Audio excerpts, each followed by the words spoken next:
So இந்த வாதம் வாயு அப்படின்னு நம்ம சொல்லலாம், காற்று. ஸோ இதில் 10 வகையான வாயுக்கள், தச வாயுக்கள் நம்ம உடலில் ஒவ்வொரு இயக்கத்திற்குமே அழகாக நமக்கு வந்து ஒவ்வொரு வேலைகளையும் நமக்கு செய்துட்ருக்கு. இதில் நம்ம கவனிக்க வேண்டிய விஷயம், வாதம் அதிகமானாலோ அல்லது குறைவானாலோ நமக்கு உடலில் பாதிப்பை சரவாங்கி அப்படின்னு சொல்லுவாங்க. ஸோ அன்றாடம் நம்ம செய்யக்கூடிய வேலைகள் வந்து செய்ய முடியாத மாதிரி எலும்புகள், முக்கியமாக மைனர் ஜாயின்ட்ஸ். இதற்கு அடுத்ததாக இந்த வாதத்தை சமநிலைப்படுத்த என்ன மாதிரியான உணவுகள், முக்கியமாக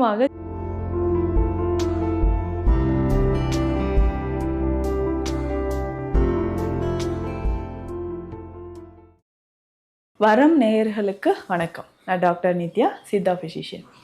உடலில் வாதம் அதிகமானால் எந்த மாதிரியான அறிகுறிகள் நமக்கு தெரியும்? வாத நோய்கள் இருக்கும்போது எப்படி நம்ம வந்து அதற்கான சிகிச்சைகள் வந்து நம்ம எடுக்கிறது? வாதம் அதிகரித்தால் என்ன? ஸோ நம்மளுடைய உடலில் 3 தோடங்கள் இருக்குது. வாதம், பித்தம், கபம். இந்த 3 தோடங்களும் சமநிலையில் இருப்பதற்கு நம்ம என்னெல்லாம் செய்யலாம்? முக்கியமாக இந்த சமநிலையில் இருப்பதற்கு அப்படின்னு சொல்கிற ஒரு விஷயம், நம்ம உடலில் அதிகமான நரம்பு சம்மந்தப்பட்ட இல்லை எலும்புகள் சம்மந்தப்பட்ட மூட்டுகள் தொடர்பான பிரச்சனைகள் தான் நமக்கு வருது. ஸோ இந்த வாதம் வாயு அப்படின்னு நம்ம சொல்லலாம், காற்று. ஸோ இதில் 10 வகையான வாயுக்கள், தச வாயுக்கள் நம்ம உடலில் ஒவ்வொரு இயக்கத்திற்குமே அழகாக நமக்கு வந்து ஒவ்வொரு வேலைகளையும் நமக்கு செய்துட்ருக்கு. நம்ம பேசுவதாக இருக்கட்டும், கண் சிமிட்டுவது, உடலில் செரிமானம் நடப்பது, இப்போ குழந்தை உருவாவதில் இருந்து இறப்பு வரைக்குமே நமக்கு வாதத்தோட ஒவ்வொரு செயல்பாடும் உடலில் சரியாக நடந்துட்டுருக்கணும். இதில் நம்ம கவனிக்க வேண்டிய விஷயம், வாதம் அதிகமானாலோ அல்லது குறைவானாலோ நமக்கு உடலில் பாதிப்பை ஏற்படுத்துது. இன்றைய காலகட்டத்தில் வாதம் அதிகரிக்கக்கூடிய பிரச்சனை தான் நிறைய பேருக்கு இருக்குது. வாதம் அதிகமானால் உடலில் என்னென்ன பிரச்சனைகள், பாதிப்புகள் ஏற்படுது? இந்த வாதம்னு அப்படின்னு சொல்கிறது மூட்டுக்களில் தான் நமக்கு அதிகமான வலியை ஏற்படுத்தும். ஸோ பெரும்பாலும் இதில் இந்த வாதத்தை தொடர்பாக வைத்து பார்க்கும்போது மூட்டுக்களில் அதிக வலி, கை விரல்களில் ஜாயின்ஸில் வந்து அதிகமான வலி ஏற்படுறது, இது எல்லாமே இருக்குது. ஸோ முக்கியமாக கை விரல்களில் நமக்கு நீண்ட நாட்களாக வலி இருக்குது, ஸோ விரல்களை வந்து மடக்கவோ நீட்டவோ முடியாத ஒரு நிலை இருக்குன்னா அதற்கு நமக்கு இந்த ரொமட்டாய்டு ஆர்த்ரைட்டிஸ் அப்படின்னு சொல்கிற ஒரு பிரச்சனை, நிறைய பேருக்கு இந்த பிரச்சனை இருக்கும். ஸோ ஆர்ஏ அப்படின்னு சொல்லுவாங்க. ஸோ பிளட்டில் டெஸ்ட் எடுத்து பார்க்கும்பொழுது ஆர்ஏ ஃபேக்டர் எவ்வளோ இருக்குன்னு நம்ம தெரிஞ்சுக்கணும். இதில் முக்கியமாக இதோட பெயரே வந்து பார்த்தோம்னா முடக்குவாதம், சரவாங்கி அப்படின்னு சொல்லுவாங்க. ஸோ அன்றாடம் நம்ம செய்யக்கூடிய வேலைகள் வந்து செய்ய முடியாத மாதிரி எலும்புகள், முக்கியமாக மைனர் ஜாயின்ட்ஸ், சின்ன சின்ன மூட்டுக்களில் வலி நமக்கு அதிகமாக தெரியும். ஸோ கை விரல்களில் ஒவ்வொரு மூட்டுக்களிலும் அதிகமான வலி தெரியும். வாதம் அதிகரித்து வலியை வந்து நமக்கு அதிகரிக்க செய்யுது. ஸோ இந்த மாதிரி வலி வந்து அதிகரிக்க நமக்கு கை விரல்களை மடக்கவோ நீட்டவோ முடியாத மாதிரி ஒரு பிரச்சனை ஏற்படுது. இதை தொடர்ந்து வந்து பார்த்தோம்னா விரிஸ்ட், அதாவது மணிக்கட்டு பகுதியிலையும் வீக்கம் நிறைய பேருக்கு இருக்கும். லேசாக அந்த வீக்கம் வந்து லேசாக தொட்டாலே வலி ரொம்ப சிவியராக இருக்கிற மாதிரி இருக்கும். ஸோ இதற்குமே நம்ம வந்து என்னென்னா சித்த மருத்துவத்தில் சிகிச்சைகள் எடுக்கும்போது வீக்கம் நமக்கு குறைய ஆரம்பிக்கும். ஆர்எஃப் ஃபேக்டர் அப்படின்னு சொல்கிற விஷயமும் நமக்கு கொஞ்சம் கொஞ்சமாக குறைஞ்சிட்டு வரும். இதை தாண்டி பார்த்தோம்னா மூட்டுக்களில் ஏற்படக்கூடிய ஆஸ்டியோ ஆர்த்ரைட்டிஸ் அப்படின்னு சொல்கிறோம், அழல் கீழ் வாயு. இதை நம்ம சரி செய்கிறதுக்கு மூட்டு வலி இருக்கும், இல்லை ஒரு சிலருக்கு முதுகு தண்டு வடத்தில் வலி அதிகமாக தெரியும், சரிங்களா? ஸோ இந்த முதுகு தண்டு வட வலியை சரி செய்வதற்கான வழிமுறைகள் அப்படின்றதும் நிறைய இருக்குது. அப்போ முதுகு தண்டுவட பிரச்சனைகளை சரி செய்கிறதுக்கான வழிமுறைகள் அப்படின்னு சொல்லும்போது வாதத்தை குறைத்தால் நமக்கு அதிகமான அந்த வலி குறைய ஆரம்பிக்கும்.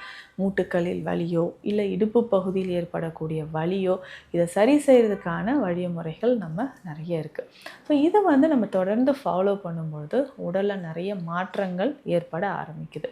இதற்கு அடுத்ததாக இந்த வாதத்தை சமநிலைப்படுத்த என்ன மாதிரியான உணவுகள், முக்கியமாக கிழங்கு வகைகளை கண்டிப்பாக நம்ம அவாய்ட் பண்ணணும். இப்போ கிழங்கு வகைகளில் வாதம் அதிகமாக இருக்கும்.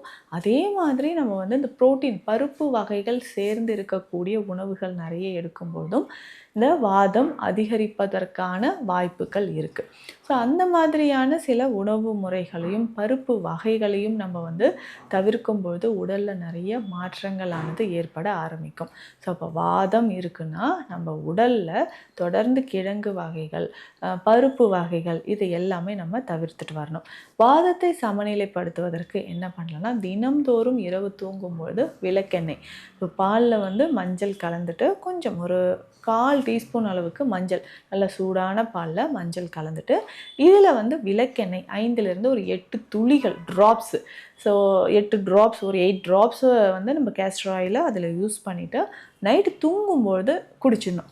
ஸோ குடிச்சிட்டு டெய்லி ரெகுலராக இதை வந்து நம்ம ஃபாலோ பண்ணிட்டு வரும்பொழுது உடலில் இருக்கக்கூடிய கழிவுகள் முதல்ல வந்து மலச்சிக்கல் தொந்தரவு வெளியேற ஆரம்பிக்கும். ஸோ மலச்சிக்கல் இருக்கும்பொழுது வாதம் உடலில் அதிகரிச்சுக்கிட்டே இருக்கும். ஸோ அந்த மாதிரி வாதத்தை சமநிலைப்படுத்துவதற்கு இந்த விளக்கெண்ணெய், மஞ்சள் கலந்த பால் தினம்தோறும் இரவு நம்ம பயன்படுத்திக்கிட்டே வரணும். ஸோ இந்த மாதிரி பயன்படுத்தும் பொழுதும் உடலில் நிறைய மாற்றங்கள் ஏற்படுது. அதே மாதிரி இந்த வாதம் சமநிலையில் வருவதற்கு வேறு என்ன செய்யலாம்? நம்ம உணவு முறைகளில் நிறைய மாற்றங்கள் கொண்டு வரணும். ஏற்கனவே கிழங்கு வகைகள் சொல்லிவிட்டு அது எல்லாமே சாப்பிடக்கூடாதுன்ட்டு புளி அதிகமாக சேர்த்து சாப்பிடுவது, நேரம் கடந்து உணவு சாப்பிடுவது. ஸோ இதனால் வந்து வயிற்றுப்பகுதியில் அதிகமான கேஸ் வந்து ஃபார்மேஷன் ஆகிடும். நிறைய பேர் சொல்லுவாங்க எனக்கு வந்து கேஸ் ட்ரபிள் இருக்குங்க அப்படின்ட்டு. ஸோ அந்த கேஸ் ட்ரபிள் வந்து சரி செய்கிறதுக்கு நம்ம இதை வந்து பயன்படுத்தலாம். ஸோ தொடர்ந்து நம்ம இந்த மாதிரியான உணவுகளை ஃபாலோ பண்ணிட்டு வரணும். எண்ணெய் குளியல்ன்றது ரொம்ப அவசியம். ஸோ எண்ணெய் குளியல் வாரம் ஒரு முறை நம்ம வந்து எண்ணெய் குளியல் பயன்படுத்தலாம். இதில் முக்கியமாக வாத நாராயண தைலம், ஸோ நம்ம கிளினிக்கில் ஸ்பெஷலாக கொடுக்கக்கூடியது தான் இந்த வாத நாராயண தைலம். ஸோ இந்த வாத நாராயண தைலம் எப்படின்னா, இதை உள்ளுக்கும் எடுக்கலாம். ஸோ உள்ளுக்கு நம்ம குடிக்கிற மாதிரியும் இந்த எண்ணெயை நம்ம வந்து பயன்படுத்திக்கலாம். தினம்தோறும் ஒரு 5 ml அளவுக்கு இந்த எண்ணெயை நம்ம குடிச்சிக்கிட்டே வரும்போது எலும்புகள் சம்மந்தப்பட்ட வலிகள், எலும்பு தேய்மானம், போன்ஸில் வந்து பார்த்தோம்னா இந்த டீஹைட்ரேஷன் அப்படின்ற ஒரு பிரச்சனை இருக்கும். ஸோ இந்த டீஹைட்ரேஷனை வந்து சரி செய்கிறதுக்கும் நமக்கு வாத நாராயண தைலம் பயன்படுது. இதையும் நம்ம தொடர்ந்து பயன்படுத்திக்கலாம். ஸோ இந்த மாதிரி தொடர்ந்து வாதத்தை சமநிலைப்படுத்தக்கூடிய விஷயங்களை ஃபாலோ பண்ணிக்கிட்டே வரணும். இதில் முக்கியமாக நான் எண்ணெய் குளியல் அப்படின்ற ஒரு விஷயம் சொன்னேன். ஸோ இந்த எண்ணெய் குளியல் அப்படின்ற ஒரு விஷயத்தை நல்லெண்ணெய் எடுத்துக்கலாம். அதே வாத நாராயண தைலமோ இல்லை வாத கேசரி தைலமோ நம்ம உடல் முழுவதும் நல்லா அப்ளை பண்ணிவிட்டு எண்ணெய் குளியல் எடுக்கும்போது கொஞ்சம் கொஞ்சமாக வாதம் நமக்கு சமநிலைக்கு வர ஆரம்பிக்குது. ஸோ இதில் முக்கியமாக பார்த்தோம்னா மூசாம்பரப்பற்று அப்படின்ற ஒரு மருந்து சித்த மருத்துவத்தில் இருக்குது. இந்த மூசாம்பரப்பற்று, மூசாம்பரம் அப்படின்னு சொல்கிறது கற்றாழையிலிருந்து வரக்கூடிய திரவம், அதை சேகரித்து செய்யக்கூடியது தான். ஸோ இதில் இன்னும் சில மூலிகைகள், மஞ்சள், சுக்கு, வசம்பு, வாய்விடங்கம் இது எல்லாமே ஒன்றாக சேர்த்து செய்யக்கூடிய ஒரு பற்று மருந்து. இதில் வெந்நீர் விட்டு நல்லா கலந்து கையில், ரொமட்டாய்டு ஆர்த்ரைட்டிஸ் இருக்கிறவங்க கைகளில் வந்து இதை பற்று போட்டுக்கலாம். அதே மாதிரி மூட்டுக்களிலும் மூட்டு வலி இருக்கிறவங்க, ஆஸ்டியோ ஆர்த்ரைட்டிஸ் பிரச்சனை இருக்கிறவங்க, முதுகு பகுதியில் எலும்பு தேய்மானம் பிரச்சனை இருக்கிறவங்க இதை பற்று போடலாம். ஸோ தொடர்ந்து இந்த மருந்துகளை நம்ம ஃபாலோ பண்ணிக்கிட்டே வரும்போது வாதம் தொடர்பான பிரச்சனைகள் நமக்கு கொஞ்சம் கொஞ்சமாக குணமாகும். ஸோ ஆஸ்டியோ ஆர்த்ரைட்டிஸ் இருக்குது, இல்லை ரொமட்டாய்டு ஆர்த்ரைட்டிஸ் இருக்குது, இது தொடர்பான சித்த மருத்துவ ஆலோசனைகளுக்கு ஸ்க்ரீனில் இருக்கிற நம்பருக்கு கான்டாக்ட் பண்ணுங்கள். நன்றி.